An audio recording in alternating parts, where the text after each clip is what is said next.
The sun was sinking low over the wide desert when the young woman stepped in front of the Apache warrior. Her voice steady, even though her heartbeat trembled like a loose fence gate in a rising wind. Trails of gold dust drifted across the dry ground as if the land itself was listening. She had walked alone across the hard country to reach him, carrying a decision that weighed heavier than anything she had ever faced. Folks in her small settlement whispered many things about the Apache people, but nothing had prepared her for standing a few steps away from a man like him, a man shaped by the land, by silence, and by the kind of strength that came from surviving things others never could. Her name was Lyria. A woman known for her quiet ways and sharp mind. She had never caused trouble for her kin, never raised her voice, never turned away from her duties. Yet here she was, breaking every rule she had been taught. Her skirt brushed against the desert stones as she stood tall, looking straight into the eyes of the warrior the locals called Ked, a man whose presence carried the weight of untold stories. His stance was firm, his gaze unblinking, and the wind pushed gently at the loose strands of his dark hair. He waited, saying nothing, though the shift in his eyes revealed he was curious as to why she had come so far alone. Lyria knew people would call her foolish. They would say she had lost her senses. But she also knew this was the only path left for her. The old farmhouse she grew up in, the land stretching behind it, the water rights, the cattle, everything her father had earned through years of back-breaking labor, all of it now rested on her shoulders. She was the last of her bloodline, the only one who could carry the family name. Yet she had no husband and no children, and her father had made it clear before passing that the inheritance would only be fully hers if she secured the future of their lineage. It was an old rule he believed in more than anything, something tied to tradition and pride. Lyria had spent months trying to find a man willing to stay loyal, strong, and honest for the long road ahead. Every one of them turned her away when they learned her conditions, or worse, when they felt entitled to control her life. She was done with their empty promises. That evening, with the color of dusk spreading over the desert like a faded quilt, she had made her choice. She'd heard of Ked, the Apache warrior who lived alone in the foothills, a man who had protected wandering families more than once, a man with honor carved into his actions rather than his words. People spoke of him with respect, though some carried fear in their voices. Unsure of what he might do if a stranger trespassed on his quiet land, Lyria had no fear left in her. She had a purpose, and she believed he was the one who might understand it. She took a slow breath, her palms sweating against the heat. She had rehearsed her words dozens of times, but now that she faced him, everything felt far more real than she imagined. Ked watched her with calm intensity, waiting patiently. As though he had all the time in the world. "I will give you my inheritance if you give me 2 children," she finally said, the words steady.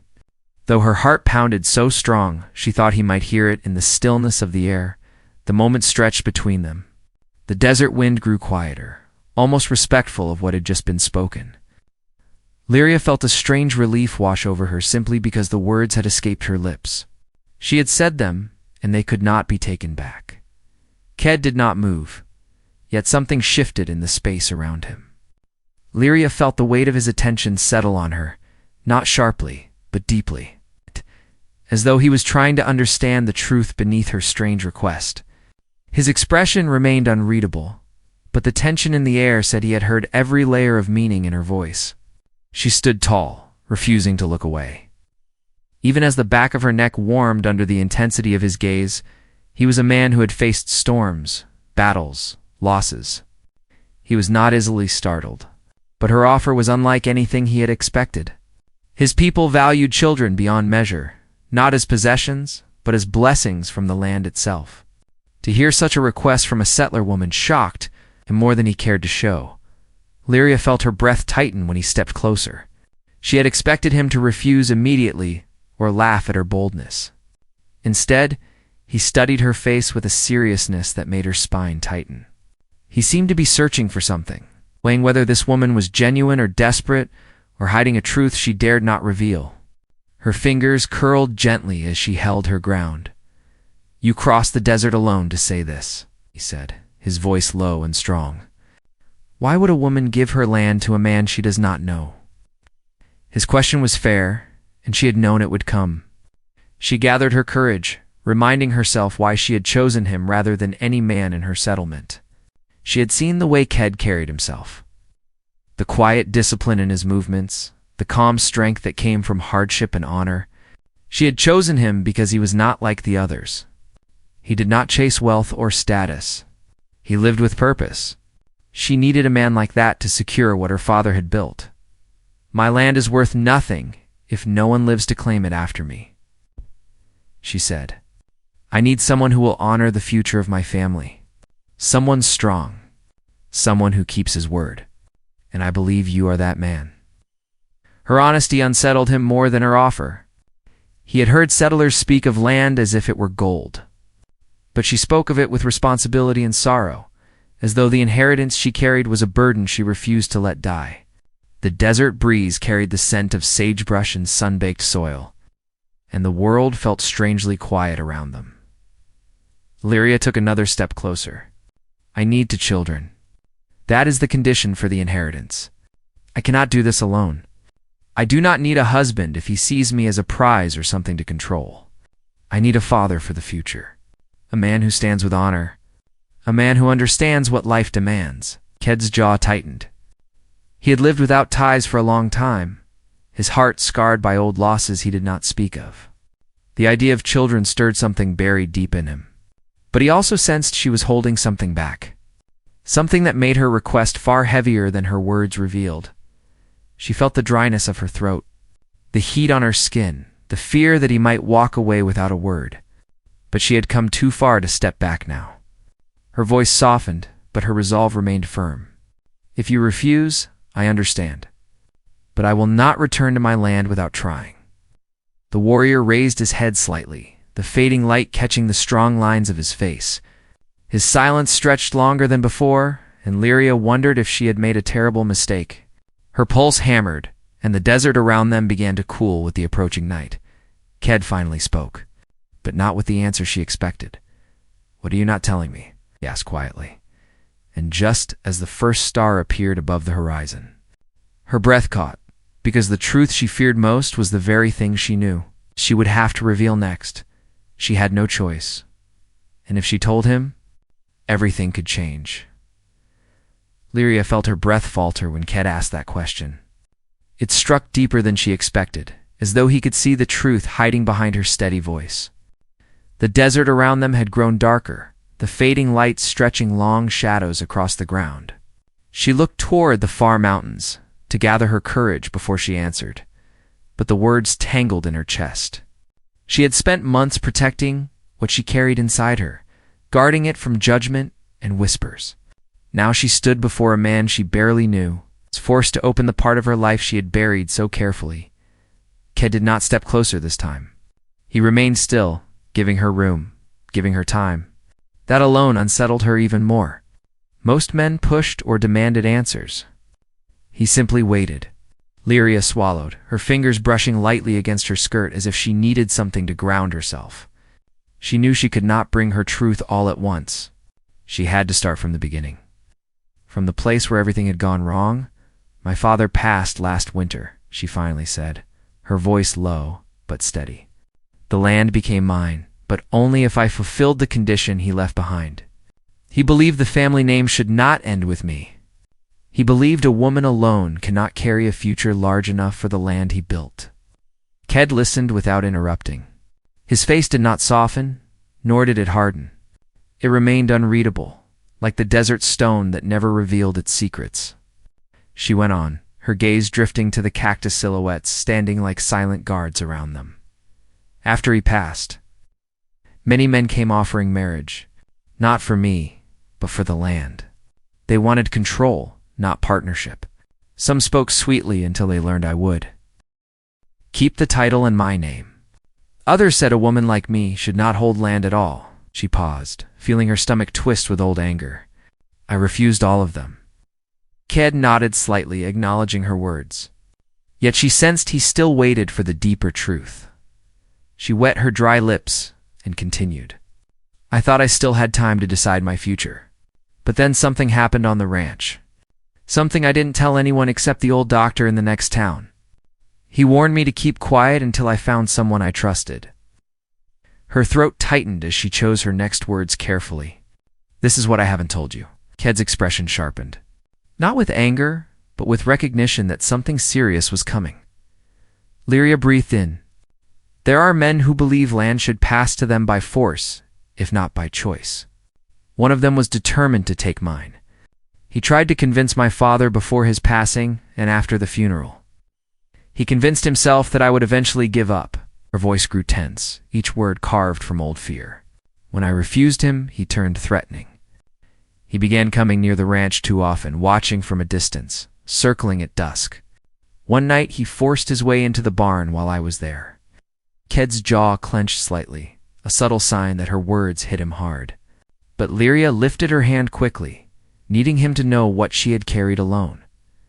"I escaped before he laid a hand on me. But I learned one thing that night. He wasn't after me. He was after the inheritance. He said I had no right to it and that he would take it from me one way or another." She bit the inside of her cheek to steady herself. "I reported him to the sheriff. But the sheriff said he had no proof and that the man was respected in town. All he did was warn him to stay away." Ked understood now that her request was not born from foolishness, but from a desperate need for protection, legacy, and safety. Still, she wasn't finished. She inhaled again, slower this time. "That man will return," she said softly. "I feel it. I've heard him outside the fence at night. I've seen hoofprints that don't belong to my horses. He believes I'm weak because I'm alone." Her hands trembled slightly, not from fear, but from exhaustion of keeping this weight inside for too long. "I need children because the inheritance demands it. But I need a father for them because danger is coming for the land, and I cannot fight it alone." The desert breeze finally moved, sweeping across the sand with a whispering sound, as if acknowledging every word she had confessed. Lyria lifted her chin, refusing to let her fear show even now. She had come all this way because she believed Ked was different from any man she had met before. Ked's silence stretched longer this time. He looked out toward the mountains as if searching for something far beyond what lay before him. His thoughts traveled through memories he rarely allowed himself to revisit. Once long ago, he had known what it meant to protect someone. He had known the weight of responsibility, the fear of failing those he cared for. Loss had carved deep marks into him, marks that had never truly healed. He turned his gaze back to her, studying the firmness behind her trembling voice. Lyria did not beg, did not plead. She offered truth and responsibility in equal measure, believing he might understand both. There was strength in her honesty, a rare kind he respected. Still, he couldn't ignore the risk that came with stepping into another person's battle. "You ask for children and protection," Ked said quietly, "but you offer your land. That means nothing to me." Lyria nodded. She had expected that. "I know. You are not a man who chases wealth. That is why I chose you." He didn't reply.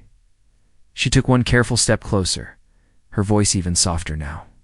"I am not asking you to be my husband. I am asking you to stand with me in something bigger than either of us. I know you lost people. I know you walk alone for reasons of your own. I understand that.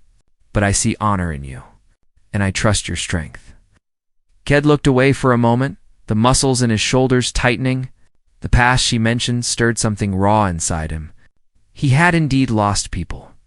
He had lost much more than most settlers ever knew. He had sworn never to bind himself to another life again, afraid that he might not survive another loss. But the desert had a way of guiding fate. And part of him wondered whether this meeting was meant to challenge the wall he had built around his heart. Still, he could not give her an answer. Not yet. Lyria sensed his hesitation. She didn't rush him. Instead, she continued to reveal the truth he needed to hear before making any decision. "There is another reason I came to you," she said, her voice filled with reluctant honesty. "The old doctor told me something about my health, something that changed everything." Ked stiffened slightly, his attention narrowing on her. "I might not have much time," she confessed. "Not because of sickness, but because stress has taken a toll on me over the years. The doctor warned that if I do not secure my future soon, the land will pass into the wrong hands. My body has grown weaker. My sleep is broken.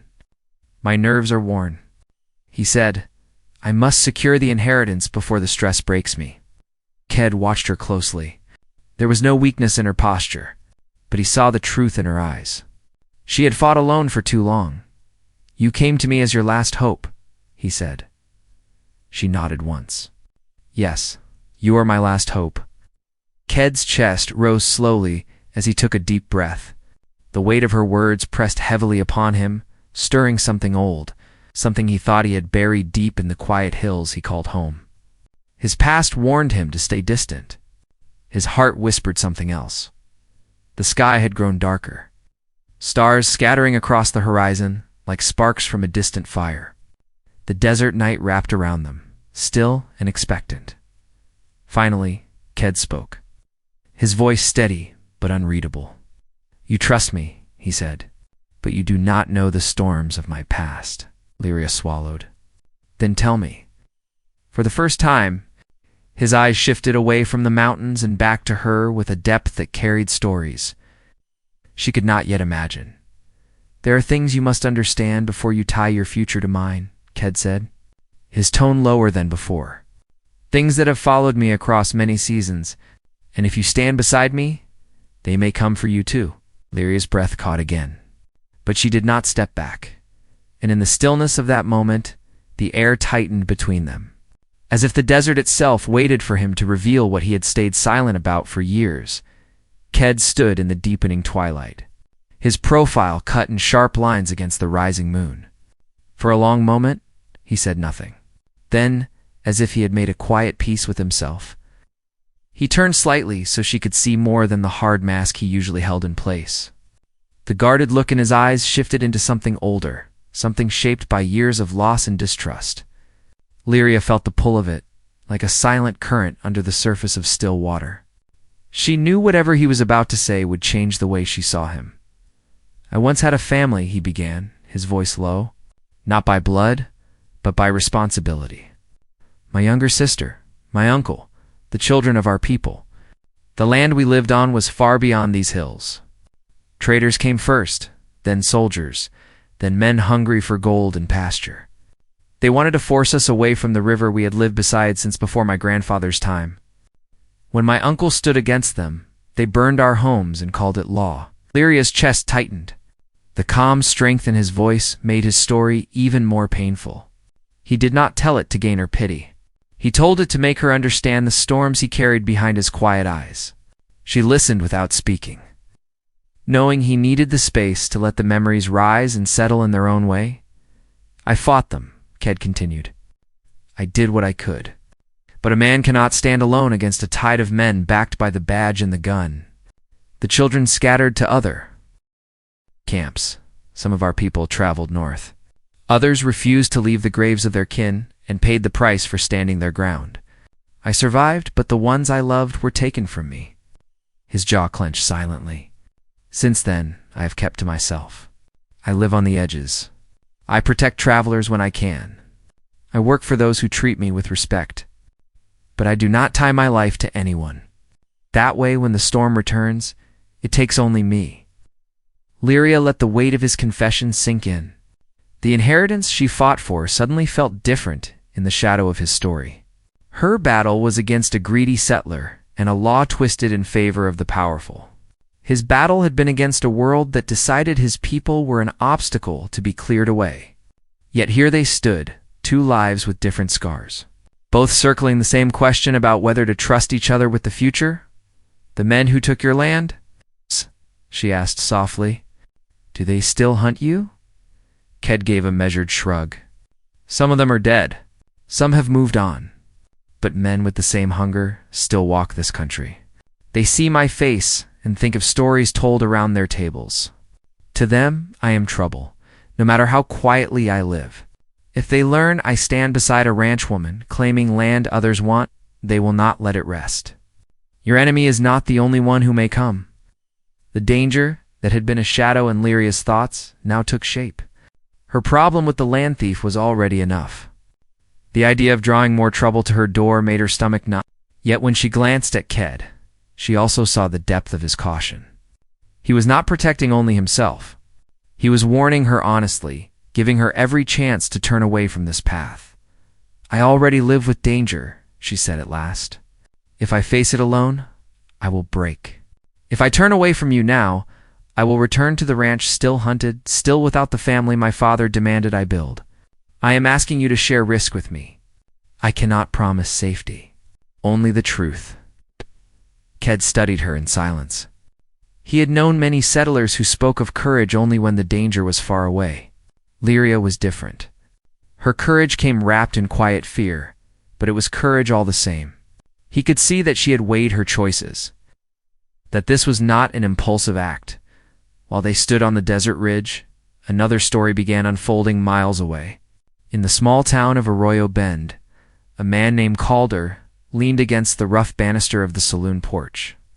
Watching the evening riders pass by, he was broad-shouldered, with a polished hat and boots that had never walked a furrowed field. His smile never reached his eyes, but people tolerated him because he paid for drinks without blinking and spoke to the sheriff like an old friend. Calder was the man Lyria had reported, the one who believed her land should have been his by legacy of power, not by any written law. He twirled a coin between his fingers, thinking of the ranch that lay just beyond town, thinking of the woman who had denied him. To him, the West was a place where the bold took what they wanted, and the timid were swept aside. His version of old American pride meant standing at the top of the hill and looking down on those who had less. He believed Lyria would eventually give in. After all, a woman alone could not keep cattle, water rights, and property lines safe. He knew the law bent easily around men like him. It always had. The town sheriff, Doran, stepped out beside him, tugging his suspenders into place. Doran was older, with graying hair and tired eyes. He understood Calder more than he admitted, but he also knew the town needed peace more than drama. "You planning another ride out to that ranch?" the sheriff asked in a careful tone. Calder smiled mildly. "Just looking after a neighbor. Wouldn't want her to mistake my concern for pressure." Doran watched him under heavy lids. "You know what I told you? No trouble." "That woman's been through enough," Calder chuckled. "Of course. I'm a patient man. She'll come around. With no husband, no family, and half the town talking, she'll see sense soon enough." The sheriff looked away uncomfortable, but did nothing more. It was easier to trust time than stir up a fight with a man who had money and friends in higher places. Yet deep inside, he worried. He knew Lyria's stubborn streak. He also knew Calder had a habit of pushing people until something snapped. That combination had the feel of a dry field waiting for a single spark. Back on the ridge, the night had fallen fully. A cool breath moved over the desert. Ked motioned toward a small cluster of rocks near his camp, where a faint bed of coals glowed in the darkness. He did not invite her with grand words. He simply walked toward the fire, expecting that if she trusted him, she would follow. Lyria hesitated only a moment before stepping after him. The firelight painted the ground with a warm glow when they reached it, and she sank onto a flat stone opposite him. The desert sky opened above them, filled with stars. It made her feel small and strangely safe at the same time. They spoke a little while. Ked added a log to the coals. She could tell his mind was moving, measuring paths ahead, counting risks she could not see. When he finally lifted his eyes again, she braced herself. "You say you need 2 children to hold this inheritance," he said slowly. "But children are not promises. They are lives. They carry their own hearts, their own paths. If I give you what you ask, I will not walk away from them like a stranger with a completed bargain. I would stay tied to them." Lyria's breath softened. "That is what I hope for. Not a quick trade. A future where they know who their father is, where they know he stood for something." He nodded, as though that answer aligned with what little he was willing to consider. Still, doubt hovered in his expression. "Your town will not welcome an Apache man tied to your land. Some will say you brought shame to your father's name.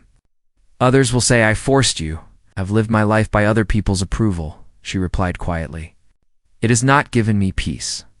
My father cared more about strength than gossip. If he could see you, I believe he would respect you more than any of those men in town. As for shame, I feel none in standing beside a man with honor."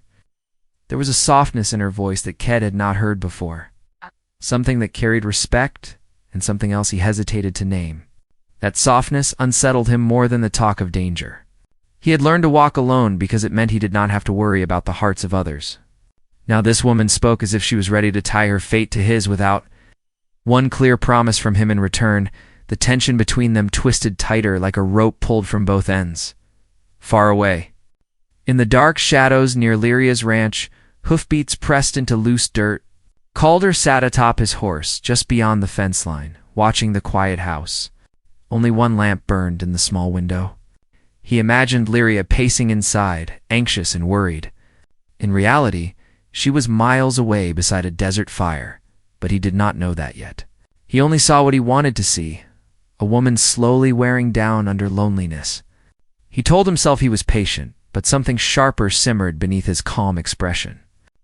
He felt insulted by her refusal. In his mind, no woman with as few choices as Lyria should have denied him.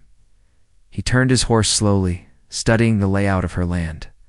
The direction of the barn doors, the location of the corral. His mind worked in cold, careful lines.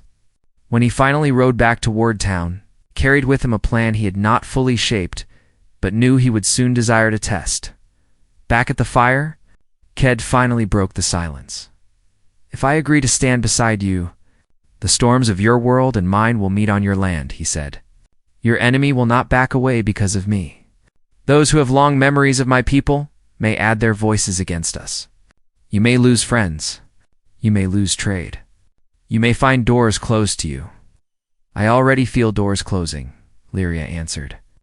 "Every time a man looks at my land instead of my face, another door shuts. I would rather stand in the open with someone I trust than stay in a house built on quiet fear." Her words settled between them with a calm strength that surprised even her. She realized as she spoke that this was not only about fulfilling her father's demand or keeping her inheritance. It was about claiming her life in a way that belonged to her, not to anyone else. Ked watched her closely, reading the conviction behind every word. The main conflict that pulled them together now stood clear. On one side lay her inheritance, under threat from a powerful enemy and the slow turn of weak law. On the other lay his haunted past, followed by prejudice and danger. If they joined forces, their battles would mix. Forming something larger than either had faced alone, the fire crackled softly, and a cool gust brushed across their faces. For a brief second, Lyria had the strange feeling that the land itself waited, listening, as if it held its breath to hear what Ked would decide. He looked into the flames, then up at the field of stars, as though searching for an answer in the old patterns his people had read since long before he was born. Lyria sat very still, her hands folded in her lap, trying not to lean forward, not to show how much hung on his next words. When he finally opened his mouth to speak, his eyes met hers with a steady, unreadable calm. And instead of a clear answer, he said something that made her heart pound even harder than before. Ked's gaze did not waver when he finally spoke. "I will not give you an answer here in the open desert," he said. "A man can make brave promises with only the stars watching. I will come to your land. I will see how you live, how your enemies move, and whether our paths can truly walk side by side. Only then will I decide." Lyria's heart thumped hard in her chest. It was not the simple yes she had secretly hoped for, but it was not a refusal either. It was a promise of action, a step into her world. For a man who had chosen solitude for years, that choice carried more weight than any spoken oath. "When will you come?" she asked, trying to keep her voice calm. "At first light," he replied. "You will ride ahead. I will follow at a distance. There are eyes in this country that do not like the sight of a woman and an Apache traveling together." She understood. The frontier carried its own cruel rules, and people were quick to twist stories into weapons. She nodded, and the decision settled over them like a thin, taut wire. Their futures were now tangled, whether the town liked it or not. They rested a few hours near the dying fire, each alone with their thoughts, the night sky stretching wide above them. Lyria dozed in short, uneasy bursts, seeing flashes of her ranch, her father's stern face, the shadow of Calder circling the property. Whenever she woke, she found Ked awake, watching the horizon as if old instincts kept him from trusting any darkness completely. Before the sun broke, Lyria mounted her horse and turned its head toward home. Ked watched her disappear into the faint gray light, then followed at a distance, true to his word. The desert gradually gave way to scrub, then to the dry edges of her property, marked by weathered fencing and a lonely windmill that creaked with each turn. When Lyria rode up the long track to the house, she felt a pang of both relief and dread. The ranch looked the same, yet everything felt different now that she was no longer entirely alone.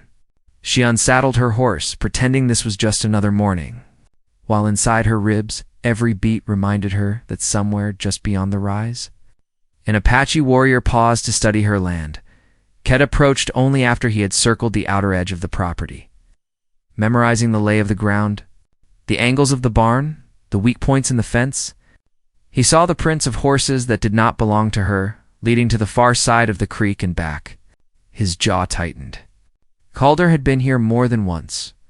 When he finally rode into the yard, Lyria stepped out onto the porch. The sight of him there, tall and steady against the wind, sent a rush of mixed feelings through her. Fear of what the town would say, relief at not facing the coming storm alone, and something quieter growing beneath both. "You have been watched," Ked said by way of greeting. "Your enemy rides close to your fence. He is testing your fear." "I felt it," Lyria answered.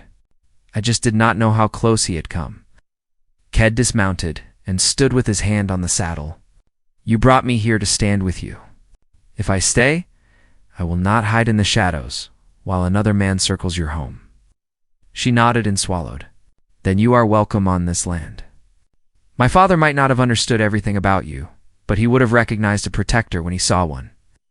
As the day grew brighter, the first eyes of the settlement turned toward the ranch. A ranch hand from a neighboring spread, a young man named Rylan, spotted Ked while riding to check fence lines. By midday, his quiet sighting had become talk over coffee in town. An Apache living on Lyria's ranch? Some said she had lost her mind. Others said she was inviting trouble. A few shrugged, saying it was her land to risk. But every word of gossip eventually drifted to Calder. He sat at a table near the saloon window when he heard the rumor. His hand froze halfway to his drink. An Apache on her land. The idea burned in his chest like hot iron. Not only had she refused him, she had chosen someone he felt the town would never accept. In his mind, it was an insult that demanded an answer. "Guess that inheritance of hers won't stay quiet much longer," one of the men at the bar joked. Calder forced a thin smile. "No, it will not." He spent the rest of the day in cold calculation. If he could not convince Lyria to sign the land over willingly, he would break her reputation and stir the town against her instead. An Apache on a white woman's land was a sharp tool in the hands of a man who knew how to twist fear at the ranch. Ked wasted no time. He walked the property alongside Lyria, pointing out lines of sight. Places where a man could approach unseen, windows that needed sturdier shutters. He moved with the steady patience of someone who had defended vulnerable camps before. Lyria listened, sometimes asking questions, sometimes just watching how every step he took seemed to belong to the land. "You have worked this place alone," said as they passed the empty corral. "That should have won you more respect than it has." "Respect is easy to speak of, hard to give," she answered. "They see a woman without a husband and think, 'I am unfinished.'" He glanced at her. "You are not unfinished. You are surrounded." The words were simple, yet they landed deep. Surrounded by expectation. Surrounded by danger. Surrounded by men who thought they knew better what should become of her life and legacy. Ked's clear way of naming it made her feel seen in a way she had not felt in years. As the days passed, small changes began to take root. Ked chopped wood, repaired the barn roof, and reinforced the back door. Lyria taught him how her father had rotated the grazing fields to keep the grass alive where the well tended to falter at the end of dry months. How the cattle moved when storms rolled from the mountains. They worked side by side more often than not, their movements slowly settling into a quiet rhythm. At night, they sat at the kitchen table, going over maps of the property, talking about what might happen once Calder made his next move. Ked insisted on a plan for every path the enemy might take. Lyria insisted on finding at least one path that ended with her land safe and a family rooted on it once, late in the evening. She asked the question that had been circling her mind since he arrived. "If you decide to stay," she said, fingers tracing the edge of a mug, "would you truly be willing to become a father here, on this ranch?" With all its burdens, Ked looked at her for a long moment, the lamplight catching the steady line of his gaze. Children are not burdens. They are the only reason a man should fight for land. Without them, the soil is only soil. I will not promise them until I am sure I can protect them, but I will not turn away from the idea. His answer was not yet a vow, yet it wrapped the room in a warm kind of uncertainty. Lyria felt both hope and fear rising together. The inheritance hung between them like a bridge that was not yet finished. In town, Sheriff Doran felt the pressure tightening. Calder had come to him with a complaint. All polite on the surface, but hard underneath. That Apache has no right on that woman's land, Calder said. You ought to think about the safety of the town. Folks get nervous when they see his kind so close. Doran rubbed his temples. Ked has caused no trouble that I've ever heard of, and Lyria's land is her own. She can hire whoever she wants. Calder leaned in with a practiced smile. Sure, until someone gets hurt. Then they blame the sheriff for not acting sooner. You know how this town talks. If something happens out there, I will remind everyone that you were warned. The sheriff's jaw tightened. He was tired of Calder's games, but he couldn't ignore the influence the man carried. Doran finally sighed. I will ride out there, he said. I will speak with Lyria. If there is trouble, I will deal with it my way. You stay out of it. Calder tipped his hat in false respect. I only want what is best for the community, Sheriff. When Doran rode to the ranch the next afternoon, he found Ked repairing a gate while Lyria held the post steady.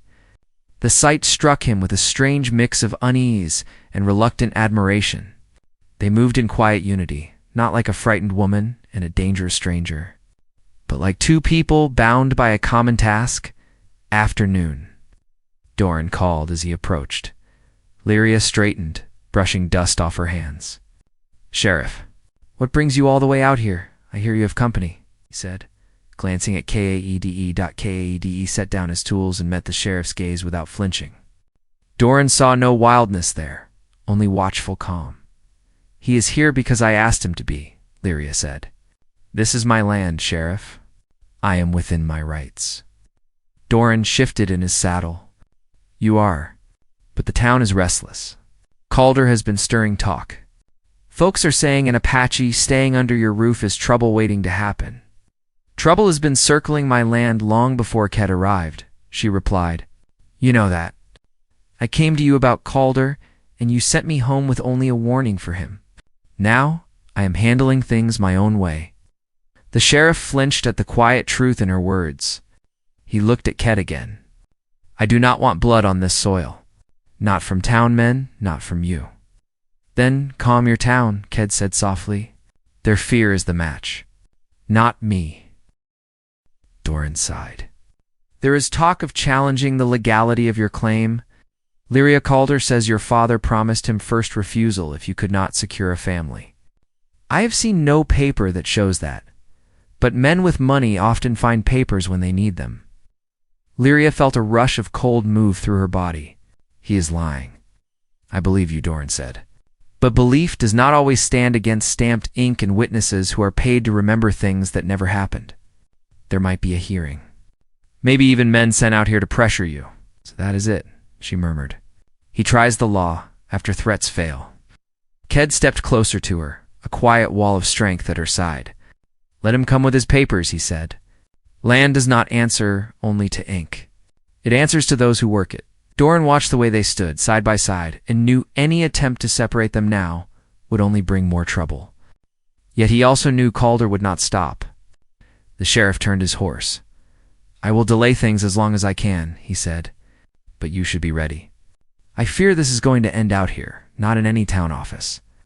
As he rode away, Lyria felt the fragile sense of safety she had been building begin to shake. She looked at Ked. So it comes to this, she said quietly. Our enemies with law in one hand and violence in the other. He placed a steady hand on the gate. We still have choices. We prepare the land. We prepare ourselves. And when they come, we stand. Over the next days, the ranch shifted from a quiet homestead into something more watchful. Ked showed Lyria how to mark distant dust trails, how to listen for changes in the wind, how to keep a rifle close without letting fear take the reins of her life. She practiced until her hands no longer shook when she loaded the weapon. At night she lay awake, feeling both stronger and more afraid than ever. One evening, as a storm brewed on the horizon, she stood on the porch while Ked checked the horses. The air felt thick, charged with the kind of tension that came before lightning. She moved a hand unconsciously to her middle, thinking of the children she hoped might one day run across this yard, free and safe. She thought of the promise she had made to herself and to her father's memory. Ked joined her, following her gaze toward the storm. "The sky warns of something," he said. "So does my heart," she replied. He looked at her with a rare softness. "Whatever happens, you are not alone anymore." Before she could answer, a distant sound pricked his ears. He tilted his head, listening. The faint rumble of hooves carried across the darkening fields. Not a single rider. Many Illyria felt the hair along her arms rise. "Is it the cattle, no?" he said, voice turning sharp. "They ride too fast for cattle. They are coming here." Together they moved from the porch into the yard. The last light of day stretched long shadows across the ground as a line of riders appeared on the ridge beyond the outer fence. Torches flickered in some hands, lighting cruel edges on their faces. At the front rode Calder, his figure outlined against the stormy sky, posture confident, as if he already believed the land beneath him belonged to him. Lyria's heartbeat thundered in her ears. Ked stepped slightly in front of her, his shoulders square, his presence a shield between her and the approaching danger. Behind them, the house and barn stood silent, holding all their hopes and fears. The riders began to descend the hill, the glow of their torches growing brighter with every pounding stride. The wind carried the acrid scent of smoke and the taste of a fight coming close. Lyria reached for the rifle Ked had taught her to use. Her fingers wrapped around the wood, steady in a way they had never been before. She drew in a slow breath, feeling the weight of her inheritance, her future children, and the man who chose to stand with her, all pressing into that single moment. Ked did not look back, but his voice reached her in a low, calm tone. "Stay behind me until I say otherwise. Whatever happens, do not let fear make your choice for you." She nodded, though he could not see it, and fixed her eyes on the line of riders that carried her past, her present enemy. In the storm of judgment from a harsh world, the distance between them shrank. Hooves striking the earth like a drumbeat, pushing the story toward its peak. The torches burned brighter, the sky darkened, and the frontier night braced itself for what was about to break loose on that small patch of contested land. The riders charged down the ridge, their torches flickering in the wind, their shouts echoing across the open land. Calder rode at the front, his jaw tight and his eyes fixed on the ranch house, as if he had already claimed it. Lyria felt her heartbeat pound against her ribs, but she didn't retreat. She gripped the rifle the way Ked had taught her, feet planted firm on the ground she had fought so hard to protect. The storm clouds twisted above them, low and heavy, ready to break. Ked stepped forward, planting himself like a stone in the path of the oncoming riders. His stance was calm, powerful, and unflinching. The torchlight reflected off his features, highlighting the quiet strength in them. He didn't shout or raise a weapon. He simply stood. It was enough to slow the riders. Calder pulled hard on his reins, dust lifting into the air beneath the hooves of his horse. "What are you doing on her land?" Calder demanded, pointing an accusing finger at Ked. "You're trespassing. This ranch is under new claim." Ked didn't move. "Her land is not yours to claim." Calder barked a laugh. "She has no husband, no children, no standing. The law will side with me." Arya stepped out from behind Ked, her voice firm. "The law will see you for what you are, Calder. A man who forced his way into my barn. A man who threatened me more times than I can count. A man who stands here tonight trying to take what was never his. I filed my report." Sheriff Doran warned you. Yet you still ride here with men and torches. That makes you the criminal, not me." Her voice cut through the tense night. Some of the riders shifted uneasily. They weren't expecting a confrontation backed by this kind of certainty. Calder's eyes narrowed. "You believe that Apache will protect you," he sneered. "He's only using you. He doesn't belong here." Ked finally broke his silence. "I belong wherever truth stands." The wind picked up, pulling the heat from the torches into the swirling air. Calder looked at his men, then back at Lyria. "I have witnesses who will testify. You broke the agreement with your father." "You have lies," Lyria replied. "I have the doctor, who heard my father's true words. I have neighbors who saw you circling my land at night. And I have the sheriff who kept records from the day I reported you." Calder's lips curled in anger. "Then I'll take the land by force." He kicked his horse forward, raising his torch. The riders behind him shouted, not all of them eager, but caught in the momentum of a man who refused to lose. Ked reacted faster than lightning, splitting the sky. He stepped into the path of the horse, grabbed the bridle with one powerful hand, and wrenched it sideways. The horse reared with a sharp cry, nearly throwing Calder from the saddle. The torch flew from Calder's grip and landed in the dirt, flames licking the dry earth. Lyria ran to stomp it out, her boots pressing the fire until it fizzled into glowing embers. The riders hesitated, realizing the fight was turning against them before it even began. Sheriff Doran appeared on horseback at the edge of the field, yelling for them to stop. His voice cut through the tension like a whip. "Hold it right there. All of you." The riders froze. Calder's face turned pale under the shifting torchlight. Doran dismounted and marched toward them. "I saw the dust trail from my office," he said loudly, addressing the group. "When men ride with torches toward a woman's ranch, that's not a claim hearing. That's mob intent, ain't?" One of Calder's men shifted nervously. "We're just here to help settle a dispute." "By burning her land," the sheriff snapped. "By threatening her in numbers. You'll answer to the judge for this." Calder tried to speak, but Doran cut him off. "I've talked with the doctor. I've seen your supposed agreement.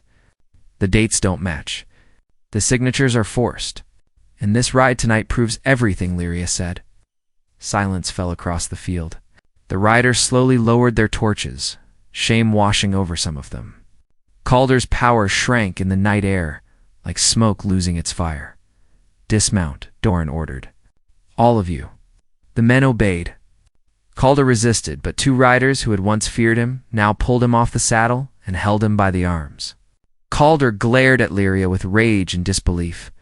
"You'll lose everything for this," he hissed. "No," she said softly. "Tonight I claimed everything my father wanted for me." The sheriff placed Calder under arrest, tying his hands and signaling his men from town to escort him back. One by one, the riders followed, torches dying as they left the land behind. The storm wind picked up, washing away the dust of their horses. When the last torchlight faded into the distance, Lyria finally let the breath out of her lungs. Her knees felt weak, but she held her place. Ked stepped beside her, not touching her, just offering the calm presence she had come to rely on. "You stood strong," he said quietly. "Your father would have been proud." Lyria looked at him. "I would not have stood at all without you." Doran turned to Ked. "You did right here. The town might talk for a while, but the law will see this plain. Calder's been stirring trouble for years. Tonight proves he crossed the line." "Will the hearing still happen?" Lyria asked. "Yes," Doran said. "But after what happened tonight, it will be in your favor. The doctor will testify. Your neighbors will speak. And Ked here is witness to Calder's threats." Ked dipped his head. "I will speak." The sheriff nodded. "Your inheritance is safer than it has ever been." When Doran rode off, leaving them under the clearing sky, the storm finally broke. Not with rain, but with a soft gust that carried the scent of distant moisture. Lyria looked at Ked, the wind lifting her hair. "You came into my storm," she said. "Now everything feels different." Ked stepped closer, his voice steady. "I told you I would not promise children until I knew I could protect them. Tonight showed me what kind of woman their mother would be." Her breath caught. "And what do you see?" "I see a future," said. For the first time since her father's passing, the weight in her chest loosened. She reached out and gently took his hand. He let her, closing his fingers around hers with quiet certainty. Days later, the hearing took place. Neighbors stood with her. The doctor spoke truth. The forged paper Calder had created fell apart under questioning. The judge declared her the rightful owner with full protection under law. Calder was sentenced for attempted fraud and leading a mob to harm a resident. When Lyria returned home from the hearing, Ked waited by the corral, the horses grazing behind him. She rode up with a bright, relieved smile. He lifted her down effortlessly, steadying her by the waist. "It is done," she said, voice shaking with joy. "The land is mine. Truly mine." Ked nodded. "Then it is time for my answer." Ow. She swallowed. "Yes," he placed a hand over her heart, as gentle as the wind. "I will stay. I will stand beside you. I will help raise the future your father wished for. If 2 children are needed for this land to live on, then we will welcome them in time." Lyria's eyes filled, not with sorrow, but with the warmth of something beginning, and on that ranch, under the same sky that had witnessed every trial, 2 lives joined together not from desperation, but from mutual strength, respect, and hope. The seasons that followed brought new growth, new stories, and the promise of a family rooted in shared courage. The land flourished. Their bond deepened, and the inheritance that once felt like a burden became a foundation for a peaceful, enduring life. Ked had walked alone for years. Lyria had fought alone for far too long, but together they built a future that carried both their names and the legacy of the soil beneath their feet, and the ranch, once silent with fear, now echoed with the kind of life her father had always dreamed of.